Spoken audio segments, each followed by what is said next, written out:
Coming up on the program today, South Africa Finance Minister slashes country's economic growth forecast for 2023, citing electricity supply shortages. And Botswana Central Bank holds monetary policy rate steady at 2.65%.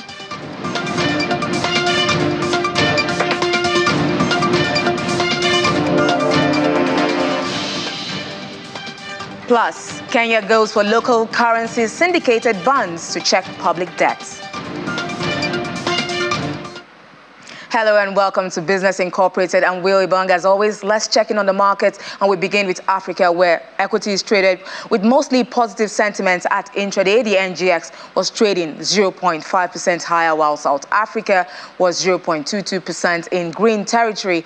Meanwhile, in North Africa, Egypt fell by 0.24% at intraday, while Kenya slipped 0.06% to close on Wednesday. Now over to the Middle East, where sentiments were negative at intraday. The Abu Dhabi index traded lower 0.22%. Dubai also more than 0.5%, 0.52% to be precise. While still within the region, we see Saudi exchange down more than 1% and the Qatari exchange down 1.24%. Now, the number of people seeking asylum and protection in Europe has risen significantly since last February. The European Union received 1 million applications last year. This number is without the millions of Ukrainian refugees who sought temporary protection. Many of these refugees are in Germany. For more on this, let's talk to our DW correspondent, Warda Imran in Berlin. Warda, 1 million people applied for protection in the EU. That's the highest number since 2016. Tell us why. Well, the Green Party is part of Germany's coalition government, so energy transition has been a major topic in the last year. The Federal Economy Minister, Robert Habeck, is pushing ahead with plans for the country to become greener. A big issue has been energy sources, especially with Germany seeking alternatives to Russian energy. That has forced Germany to turn to coal energy. Now the country is looking to strengthen its ability to produce renewables. The government has 3 core measures built around financial support for energy transition technologies and scaling up production and transmission. The timing is significant in that it is nearly 1 year of the Ukraine war, which has forced Europe to turn away from Russian energy and showed just how vulnerable the bloc's economy is, especially for German industry. Russian gas accounted for 55% of energy consumed in Germany in 2021. So Germany houses a large number of refugees and asylum seekers. How does this affect employment in Germany right now? Last September, there was an attempt to sabotage the Nord Stream pipelines, which supplied Germany with Russian gas. Explosions caused leaks in the 2 pipelines. These leaks then released gas into the Baltic Sea. It was seen as an attack on critical European infrastructure. Denmark, Sweden, and Germany have told the UN Security Council that their investigation into the matter is not yet complete.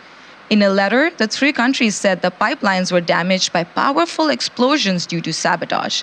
The trio also said that they were worried about the consequences of these leaks in terms of gas emissions. Russia, on the other hand, maintains that the West is behind the explosions, and Moscow wants an independent investigation to be launched.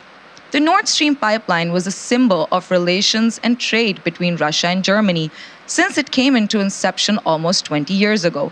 So the current state also reflects how frayed the relations are between Europe and Russia.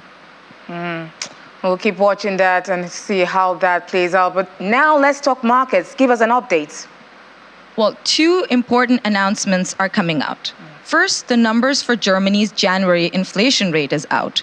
The Federal Statistics Office said inflation stood at 8.7%.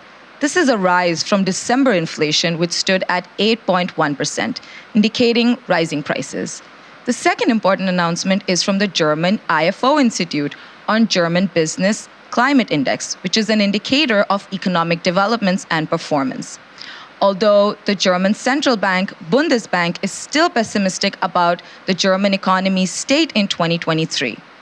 Outside of Europe, fears of U.S. interest rate hikes caused Tokyo's shares to drop as U.S. bonds yield climbed.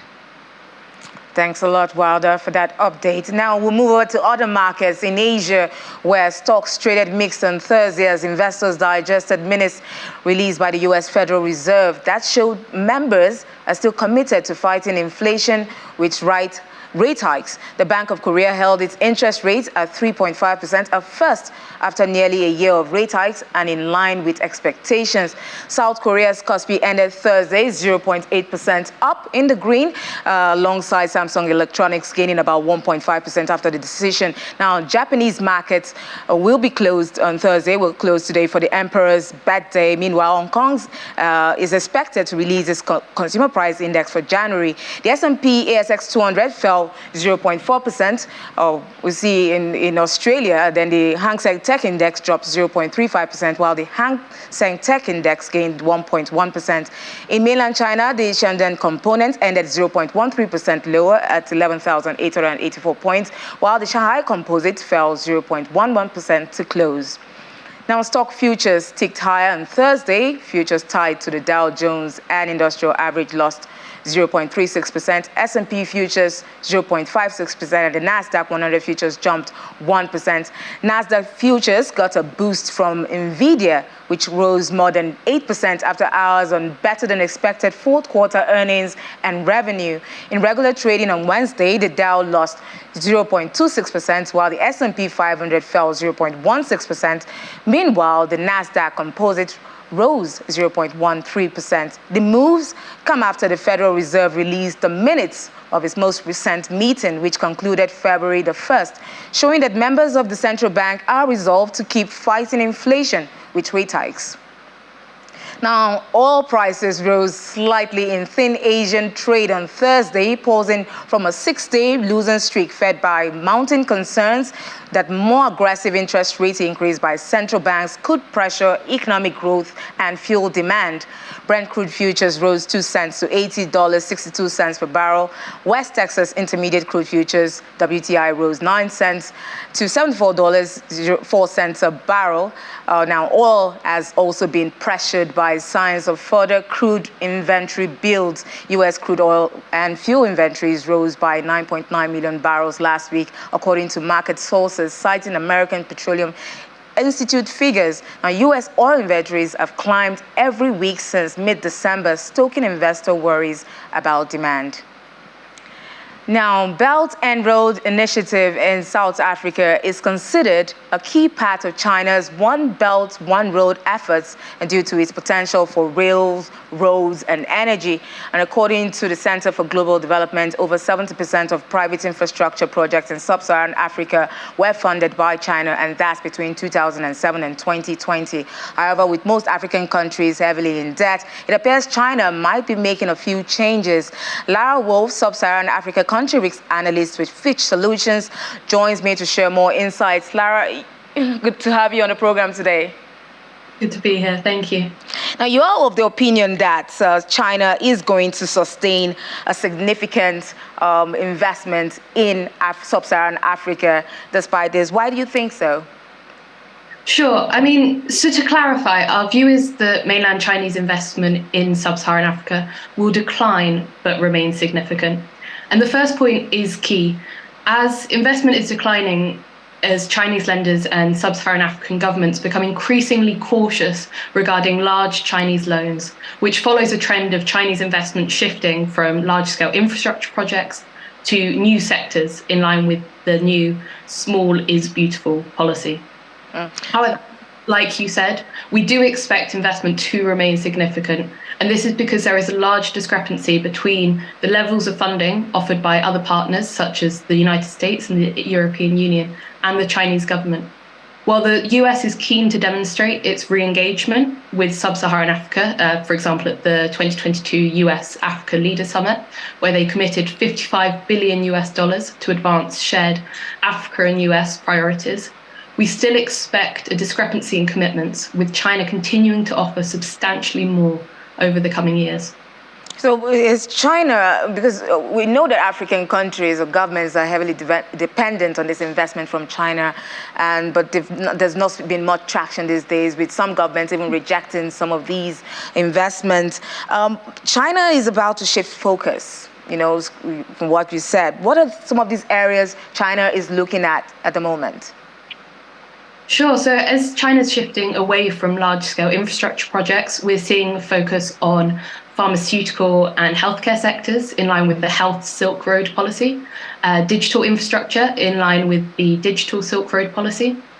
We've seen projects such as the China-aided Africa Centre for Disease Control and Prevention under the Health Silk Road, while under the Digital Silk Road, we've seen a rise in online Chinese shopping festivals featuring African goods, investment into undersea cables, broadband networks, and e-payment systems. Other areas of investment will include green energy and finally agriculture, as China remains heavily reliant on food imports. Okay, you talked about agriculture now, which is essentially necessary now with the food crisis everywhere in the world, high inflation and all that. China has chosen 6 countries in sub-Saharan Africa to begin with. What are these countries? Why the choice of these countries? And how will they benefit? How will these countries benefit from this program?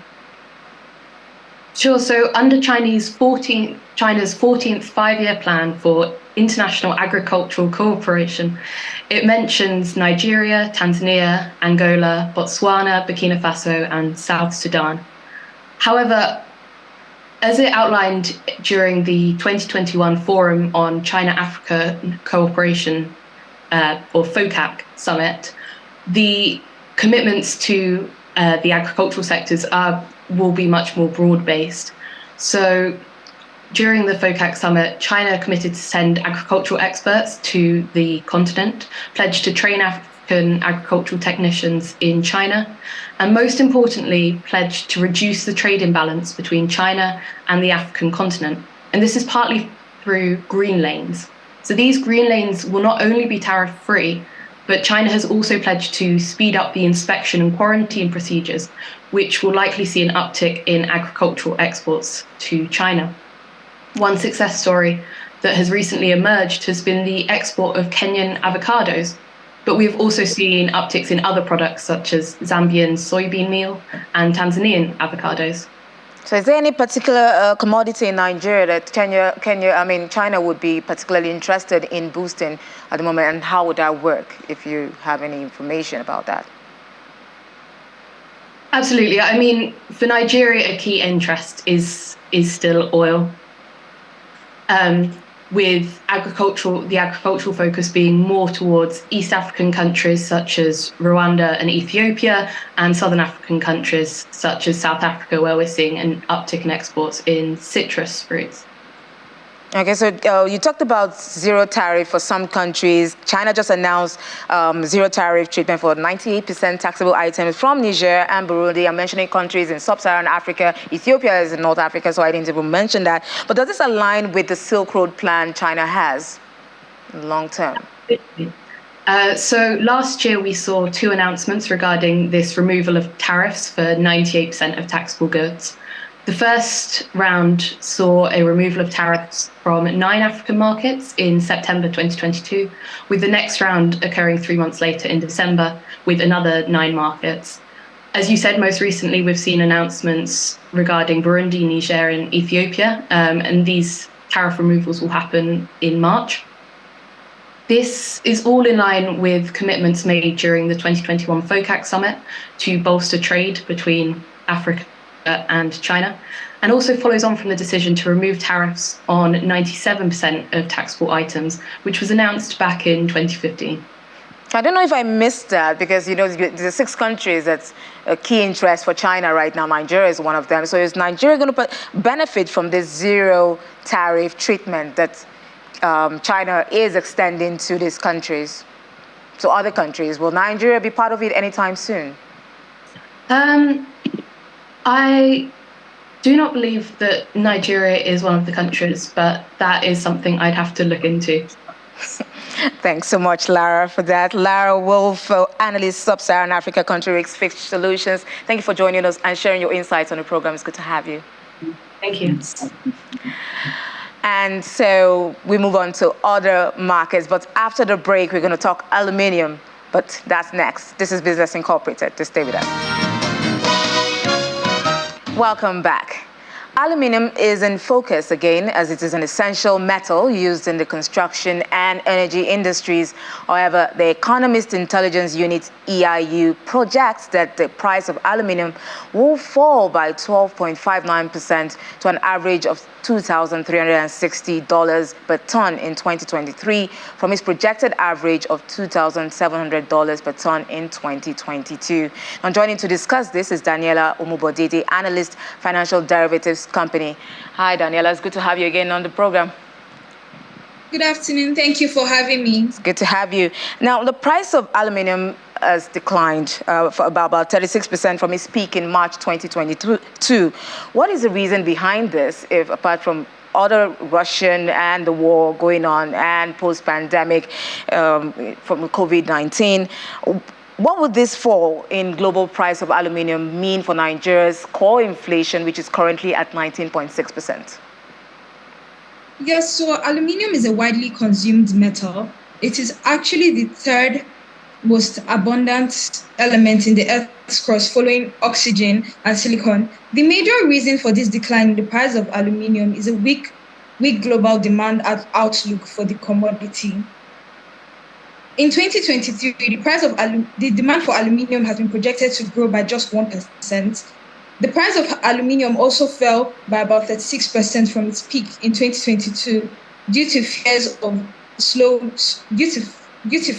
recession. Therefore, there was slow demand of the commodity in various regions across the world. Aside the resurging COVID cases in China, there was also the deleveraging initiative in China, which affected the real sector and construction activities, thereby reducing demand for aluminium and the price of commodity as well. So even now that China is reopened, the aluminium demand is not going to see a significant increase up until the second half of 2023. So for Nigeria, a net importer of aluminium, the fall in the global price of aluminium would reduce our import bill and likely reduce the core inflation of the country, as it is a measure of the goods produced in the country aside agricultural commodities. Okay, so we know that Nigeria is one of the largest economies in Africa with a GDP of about $441 billion, and followed by South Africa with a GDP of $419 billion. But about 13,000 Nigeria, ranks the list when you talk about the production of aluminium. But South Africa is doing better. What is South Africa doing differently, and in what ways can Nigeria improve efficiency in aluminium production? So in South Africa, the aluminium industry is basically one of the core pillars of industrial pillars of the South African economy. So far, the aluminium industry has been able to generate sufficient export earnings and also create numerous jobs for many South Africans. In South Africa, they have initiatives such as the South African Aluminium Industry Roadmap, which has been able to follow up with the production and exportation of aluminium in South Africa. They engage in both the primary and secondary production of aluminium and engage in aluminium extrusion, which we don't really do in Nigeria. So in Nigeria, there needs to be an increased attention and investment in the aluminium sector. And most importantly, there has to be a regulation of the importation of aluminium in the country, because we have a situation where we have numerous small-scale importers importing aluminium into the country and selling them at low prices. And that kind of serves as a disincentive to local production of the commodity. Okay, so what you're saying, Daniela, is more of regulate importation of aluminium, but encourage local production. That will boost job creation and other, incentives in the country. Thank you so much, Daniela Omubodede, analyst, financial derivatives company, for joining us this afternoon. Now, moving on to, still in South Africa, we just mentioned South Africa. South Africa's Finance Minister Enoch Godongwana has slashed the country's economic growth forecast for 2023, citing the impact of the intense electricity supply shortages as the single biggest risk factor. Delivering his 2023 budget speech in Parliament, Mr. Godongwana cited other constraints such as high inflation, higher interest rates, and weaker global economic activity. Although South Africa's economy is estimated to grow by 2.5% in 2022 from a previous forecast of 1.9%, persistent power cuts have dimmed the outlook in the medium term. Meanwhile, Eskom's deteriorating electricity generation capacity is expected to worsen further this year after the power utility implemented record levels. Now, South Africa's Finance Minister Enoch Godongwana has now delivered the much anticipated budget speech in Parliament, and this has elicited varying reactions from those who listened in. The country has been dealing with rolling blackouts and heavily indebted public enterprises like Eskom, South African Airways, and the Post Office. Mr. Godongwana announced plans to help the state-owned power utility company Eskom with its crippling debts. Let's take a listen. I'm honored to table the following documents before this House. South Africa is one of the largest economies in Africa. However, its growth rate has been slow and the country faces numerous economic challenges. Finance Minister Enoch Godongwana delivered insights into the government's priorities and plans for addressing economic challenges facing South Africa. Some of the main challenges include high unemployment rate, income inequality, energy crisis. So Eskom was one of the institutions that were affected by state capture or institutionalization of corruption. South Africa is one of the most unequal countries in the world, with large wealth gap between the rich and the poor.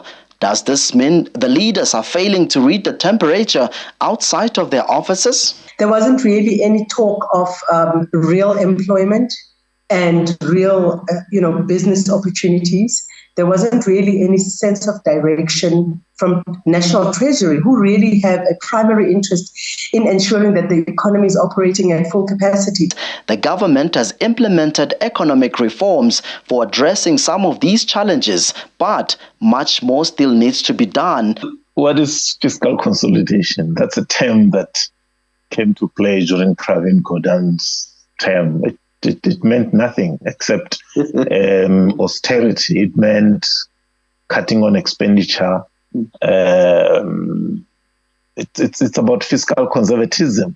Despite these challenges, South Africa has a diversified economy and is a major exporter of minerals and agricultural products. Load shedding has become...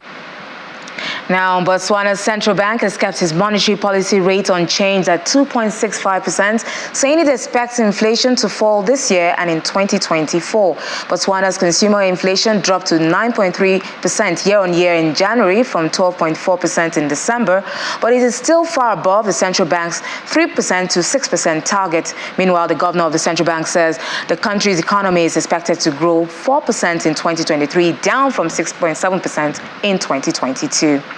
Moving on to Kenya, Kenya's National Treasury says it intends to issue syndicated bonds in local currency in the financial year 2023-2024 as it explores new ways to raise money to finance the country's 3.6 trillion shillings budget. That's about $28.56 billion. In its debt management strategy, the Treasury says the bonds would not only help raise more resources, but also cushion the country's debt from foreign currency depreciations.